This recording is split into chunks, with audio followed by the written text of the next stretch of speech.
ఎఫెసీయులకు రాసిన పత్రిక 4వ అధ్యాయం 27వ వచనం. ఎఫెసీయులకు రాసిన పత్రిక 4వ అధ్యాయం 27వ వచనం. ఇక్కడ మనం చూసినట్లయితే ఇక్కడ ఏముంది? అపవాదికి ఏం కావద్దంట, చోటు ఇవ్వద్దు అనేసి చాలా స్పష్టంగా చెప్తూ ఉన్నాను. మళ్ళొకసారి ఎఫెసీయులకు రాసిన పత్రిక మొత్తం ఒకసారి ఆ వచనం అంతా చదవండి. 27, 28 రెండు కలిసే ఉన్నాయి, కానీ మనకు 27వ వచనం కావాలి. ఎఫెసీ 4:27. నువ్వు కూడా తీసినావా?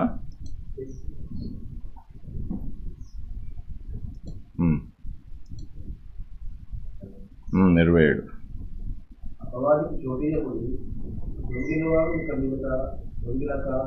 అక్కడ గల వారికి పనిపెట్టుటకు వీలు కలుగు నిమిత్తము తమ చేతులతో నుంచి మంచి పనిచేయచ్చు కష్టపడాలి.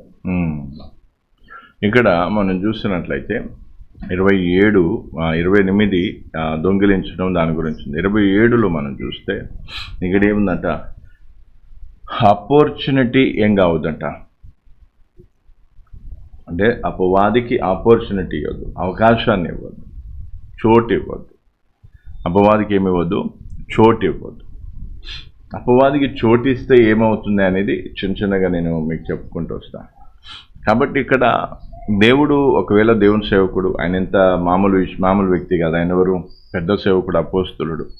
ఆయన ఏమనొచ్చు, మీరు అపవాదికి చోటు ఇచ్చినా, మీరు ఏం చేసినా నేనున్నా, నేను చూసుకుంటాను, నేను ఇది చేస్తాను, నేను అది చేస్తానని ఆయన ఏం చెప్పలేదు.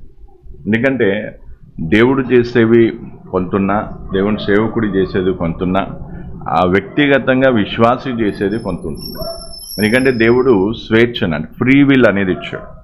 ఆ ఫ్రీ విల్ని భంగపరచడం దేవునికి కానీ ఇష్టం లేదు, దేవుని సేవకునికి ఇష్టం లేదు. ఎందుకంటే ఇప్పుడు సేవకుడు ఎంతవరకు పోగలుగుతాడంటే వారి ఫ్రీ విల్ని భంగపరచినంత వరకు మనం ఏం పోగలుగుతాం. వాళ్ళు ఇష్టపూర్వకంగా మలచబడి, ఇష్టపూర్వకంగా వాళ్ళు దిద్దబడటానికి ఇష్టపడితే అప్పుడు మనం జోక్యం చేసుకుంటాం. అలాంటి మనస్తత్వం లేనప్పుడు వాళ్ళ విషయంలో జోక్యం చేసుకోవడానికి దేవుడు కూడా అనుమతి ఇవ్వడం. ఎందుకంటే వాళ్ళ స్వేచ్ఛను ఉపయోగించుకొని వాళ్ళు మంచా చెడ ఇట అట ఏది నిర్ణయించుకున్నా అది వారి తర్వాత వచ్చే పరిణామాలకు వారి పూచి అవుతారు. కాబట్టి ఇక్కడ ఏముంది? అంటే అపవాదికి చోటు ఇయ్యకుడి అనే పదాన్ని మనం ఇక్కడ నేర్చుకోబోతున్నాం. కాబట్టి అపవాదికి చోటు ఎలా ఇస్తాము, ఎందుకు ఇస్తాము, ఎప్పుడు ఇస్తాము, అపవాదికి చోటు ఇస్తే ఏమవుతుంది అనేది ఇక్కడ మనం అర్థం చేసుకోవాల్సినటువంటి ఇంపార్టెంట్ విషయం.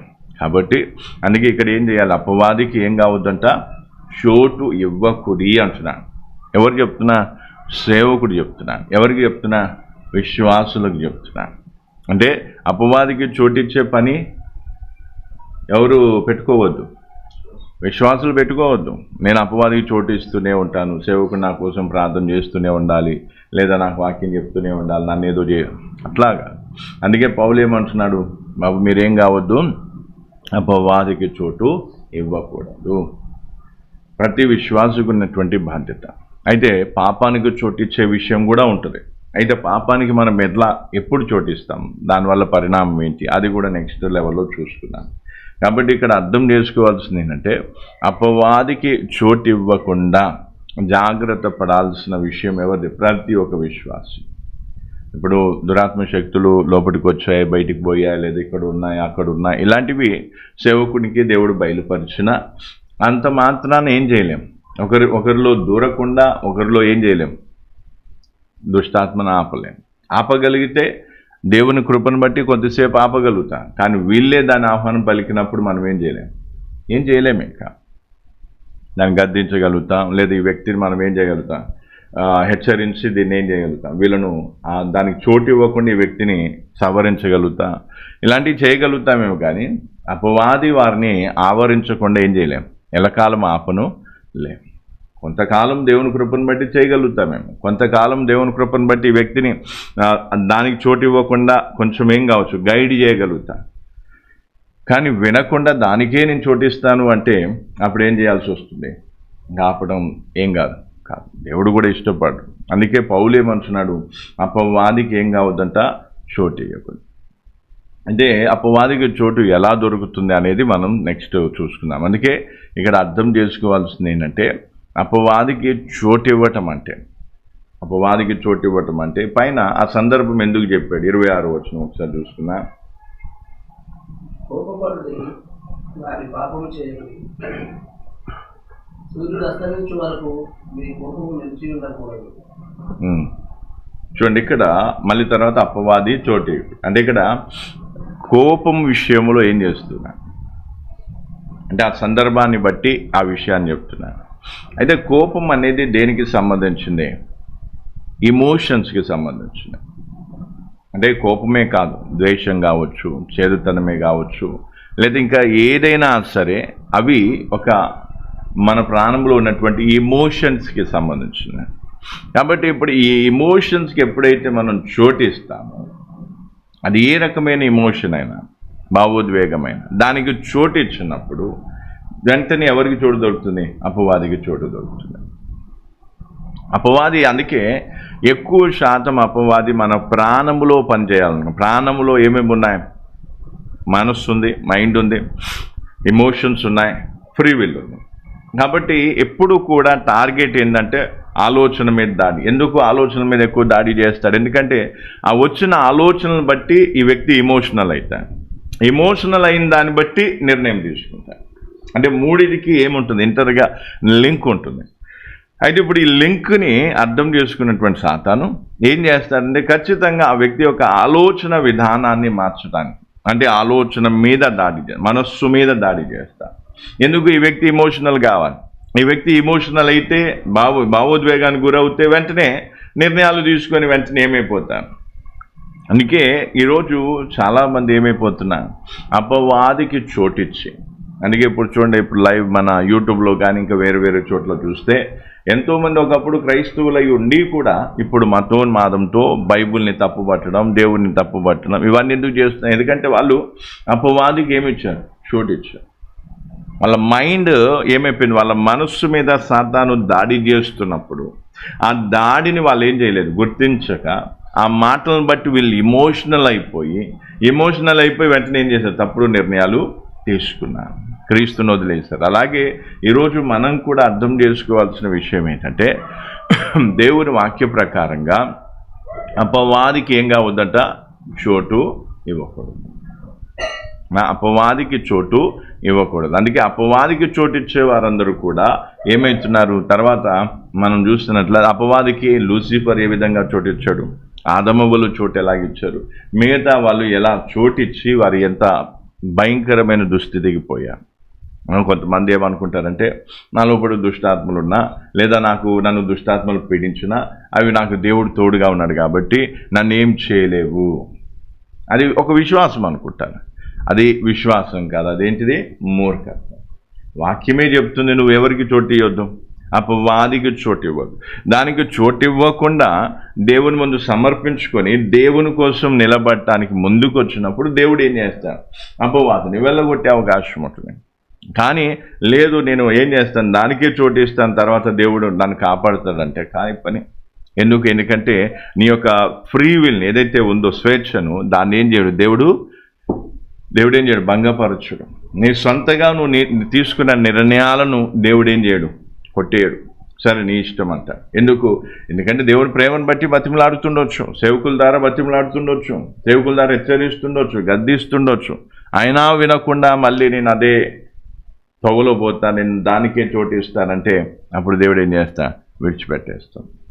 అందుకే ఈరోజు అర్థం చేసుకోవాల్సింది ఏంటంటే అపవాదికి చోటు ఇవ్వటం అంటే దేని ద్వారా? మొదట ఎక్కడ పనిచేస్తుంది? మైండ్లో పనిచేస్తుంది. మైండ్లో పనిచేసిన తర్వాత మళ్ళీ భావోద్వేగాన్ని ఇమోషనల్ చేస్తుంది. ఇమోషనల్ చేసిన తర్వాత అప్పుడు వెంటనే తప్పుడు నిర్ణయాలు తీసుకోవడానికి మనల్ని ఏం చేస్తుంది? ప్రేరేపిస్తుంది. అందుకే ఈరోజు మంచిగా అర్థం చేసుకోవాల్సింది ఏంటంటే ఎమోషన్గా ఏం కావద్దు, మూవ్ కావద్దు. అంటే ఆలోచనని ఏం చేయాలి? వచ్చే ఆలోచన విషయంలో జాగ్రత్త వహించాలి. అందుకే నేను యాకోబు కూడా నేను చెప్పాను, ఒక బుక్కు పెన్ను తీసుకొని నీకు ఎప్పుడు ఏ విధంగా అనిపిస్తుంది, ఏ రకమైన ఆలోచనలు వస్తున్నాయి, నీకు ఏమనిపిస్తుంది రాయమని చెప్పాను. రాయమని చెప్తే ఏం కాలేదు, ఇంతవరకు రాయను లేదు. అంటే అక్కడే అర్థమైపోతుంది, అక్కడే ఎక్కడో అది దేనికి చోటిస్తున్నట్టు. అది కూడా నేను ట్రైన్లో కూడా నేను అదే అనుకున్నాను. ట్రైన్లో అనుకున్నాను, ఏది రాస్తారు లేదా, రాయి అని బలవంతం చేస్తే 2 లైన్లు ఏవో రాసి. అంటే చెప్పి నేను దాదాపు 1 నెల రోజులు కావస్తుంది. ఇంతవరకు ఆ పని చేయటం లేదంటే అర్థం ఏంటిది? దేనికి చోటిస్తున్నట్టు? దేవునికి చోటిస్తున్నట్ట, దేవుని సేవకుని చోటిస్తున్నట్ట, దేనికి చోటిస్తున్నట్టు? నేను అంతకుముందు కూడా నేను ఎన్నో ఎగ్జాంపుల్స్ చెప్పిన బాబు. నేను ఎంతోమందిని బతిమలాడిన, ఎంతోమందిని పోతూ ఉంటే ఆపడానికి ప్రయత్నించిన, మాట వినని కారణాన్ని బట్టి ఇప్పుడు వాళ్ళ బతుకులు ఎట్లున్నాయి.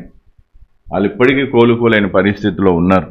కాబట్టి నేను కూడా నీకేం చెప్తున్నా, మంచిగా బతిమలాడి చెప్తున్నా, ఈ విషయంలో జాగ్రత్తగా ఉండాలి. అయినా కూడా ఏం కావట్లేదు, పట్టించుకోండి. లైవ్లో ఆయనకు తెలిసిన వాళ్ళ జీవితాలను ఎదురుగా పెట్టి మరి చెప్పిన ఇట్లా అయినా కూడా ఏం కావట్లేదు, పట్టించుకోవాలి. ఏమనంటే రాయని ఇప్పుడు అది నీకు రాయనీయకపోతే ఏం చేయాలి? నా ముందు కూర్చొని రాయాలి. నేనేమంటున్నా, ఎందుకంటే నీకు ఎక్కడ అది పనిచేస్తుంది అనే విషయం ఏం కావాలి తెలియ. నేను మళ్ళీ అది కూడా చెప్పిన, దేవుడు నాకు ఆ విషయం బయలుపరచవచ్చు. కానీ నువ్వు ముందుబడి నాకు ఈ విషయంలో నాకు సవరింపు కావాలి, ఈ విషయంలో దిద్దుబాటు కావాలని నువ్వు ముందు పడతావా లేదా అని దేవుడు ఏం చేస్తున్నాడు? అవకాశాన్ని ఇస్తున్నాడు. అందుకే ఈరోజు అర్థం చేసుకొని, సాతానికి చోటిస్తే ప్రయోజనం లేదు. ఇక్కడ ఉన్నప్పుడు ఏం చేయాలి? దేవుని వాక్యానికి చోటు ఇవ్వాలి. దేవుని సేవకుడు చెప్పినట్టుగా వినేటట్టయితేనే, లేకపోతే ఏమైనా ప్రయోజనం లేదు. ఇక్కడుండి దెయ్యాలకు చోటించుకుంటూ కూర్చుంటే ఏం ప్రయోజనం ఏంటి? ఇప్పుడు ఏమంటారు రేపటి దిన. అందుకే నేను నిర్ణయించుకున్నాను, నేను ఎవరిని కూడా నా ఇంట్లో పెట్టుకోదలుచుకోలేదు.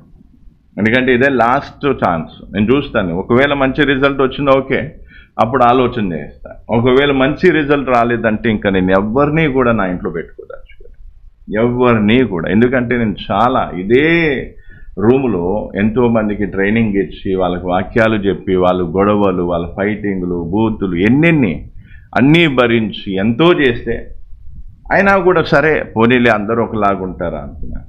అందుకే ఇవన్నీ కూడా కాని పని. అందుకే రానున్న దినాల్లో ఒకటే గుర్తుపెట్టుకోవాలి, సాతానుకు చోటు ఇవ్వద్దని దేవుని వాక్యం సెలవిస్తుంది. దేవుని వాక్యం ఏం చెప్తుంది? సాతానికి చోటు ఇవ్వద్దని చెప్తుంది. అందుకే రాత్రి నేను మొన్న కూడా అది అక్కడ రూమ్ దగ్గర ఉన్నప్పుడు నేను చాలా క్లియర్గా చెప్పిన తర్వాత కూడా నేనేం చేశాను, రాత్రి కూడా మంచి క్లియర్గా ఏమైపోయింది. నేను ఆయనతో మాట్లాడుతున్నా, ఆయన మొత్తం స్పిరిట్ బయటకు వచ్చింది, నా మీదకి ఎగబడుతుంది క్లియర్గా. అంటే అక్కడ ఎవరికి చోటు ఇస్తున్నట్టుగా. అందుకే ఎప్పుడు హెచ్చరిస్తూనే ఉన్నా, బాబు ఇది పరిస్థితి బాగాలేదు, ఈ తర్వాత ఇట్లా అవుతుంది అని అట్లా కూడా చెప్పుకుంటూ వచ్చిన. అయినా కూడా ఏం కావట్లేదు. ఇప్పటి వరకు నేను అట్లా రాయమంటే ఇంతవరకు రాయలేదు. ఇంకా కొన్ని విషయాలు ఏంటంటే కొన్ని సందర్భాల్లో చెప్పినా కూడా విననట్టుగా, మాట్లాడినా కూడా విననట్టుగా, అట్లా కొంచెం ప్రవర్తనలో కొంచెం తేడా అనేది కనిపిస్తుంది. ఆల్రెడీ అడుగుతాను, డైరెక్ట్ అడుగుతాను, ఏం తేడా కొడుతుంది అంటే ఏం లేదు. సరే బాబు, ఎక్కడ తేడా ఉందో నాకు చెప్పు, ఒకవేళ అట్లాంటిది ఏమైనా ఉంటే నేనేం చేసుకున్నా. లేదు బాగానే నేను ముందే అడిగాను, లేదు మాకు అట్లా అంత బాగానే ఉన్నా. నవ్వడం కూడా కష్టమేనా, దగ్గడం కూడా కష్టమేనా, ఇట్లా మాట్లాడితే మనం ఏం చెప్తాను. అందుకే నేను ఒకటే చెప్తున్నాను, ఇక్కడ ఉండి సాతానికి చోటిస్తే, అందుకే ఒకటే చెప్తున్నా యాకోబుకి, ఒకవేళ నువ్వు ఇంటికి వెళ్ళిపోయి నువ్వు ఒకవేళ మళ్ళీ పాత స్థితికి వెళ్ళిపోతే ఇంకా నేను జీవితంలో ఎవరిని నా ఇంటికి రానివ్వ. నేను అది నిర్ణయించుకున్నాను. ఎందుకంటే ఇంత చేసి ప్రయోజనం లేదు, మా టైం వేస్ట్. మేము అయ్యే బదలం అవుతున్నాం, అన్ని రకాలుగా బాధపడుతున్నాం. మానసికంగా ప్రభావం కానీ, ఇప్పుడు ఒకరిని ఇంట్లో పెట్టుకుంటే ఆ ప్రభావం ఎంత ఉంటుందో నాకు తెలుసు. చిన్న పిల్లలు అప్పుడు నాగరాజుని ఇంట్లో పెట్టుకొని చిన్న పిల్లలు వాళ్ళు గదగద నైట్లో నిద్రపోకుండా వణికేది ఇట్లా ఆ ప్రభావానికి. అయినా కూడా సరేలే ఒక ఆత్మ రక్షింపబడాలని ఎంత కష్టపడి సహవాసం ఇచ్చి వాక్యం చెప్పి ఈరోజు ఏం లాభం. అందుకే నేను ఎందుకు ఈ విషయాన్ని చెప్తున్నా అంటే, ఎవరికి సాతానికి చోటు ఇవ్వద్దు. సాతానికి చోటిస్తే మాత్రం తర్వాత ఏం జరుగుతుంది? కష్టమైపోతుంది.